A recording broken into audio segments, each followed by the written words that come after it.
Отырар ауданының жастар ресурстық орталығының директоры Бауыржан Балтабайұлының бастамасымен Шәмілдір жастар саябағының саясында қос ішекті домбыраны қолға алып, домбыра думан ұйымдастырылды. Ұйымдастырушының айтуынша, халықтың қазынасы домбыраны әр күн сайын дәріптеудің өзі артықтық етпейді.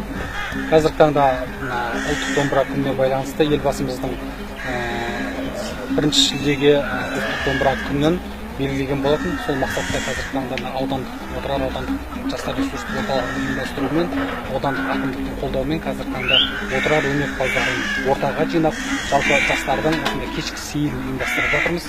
Бұның негізгі мақсаты қазіргі таңда жастардың басын қосып, дарынды, талантты жастарды қолдап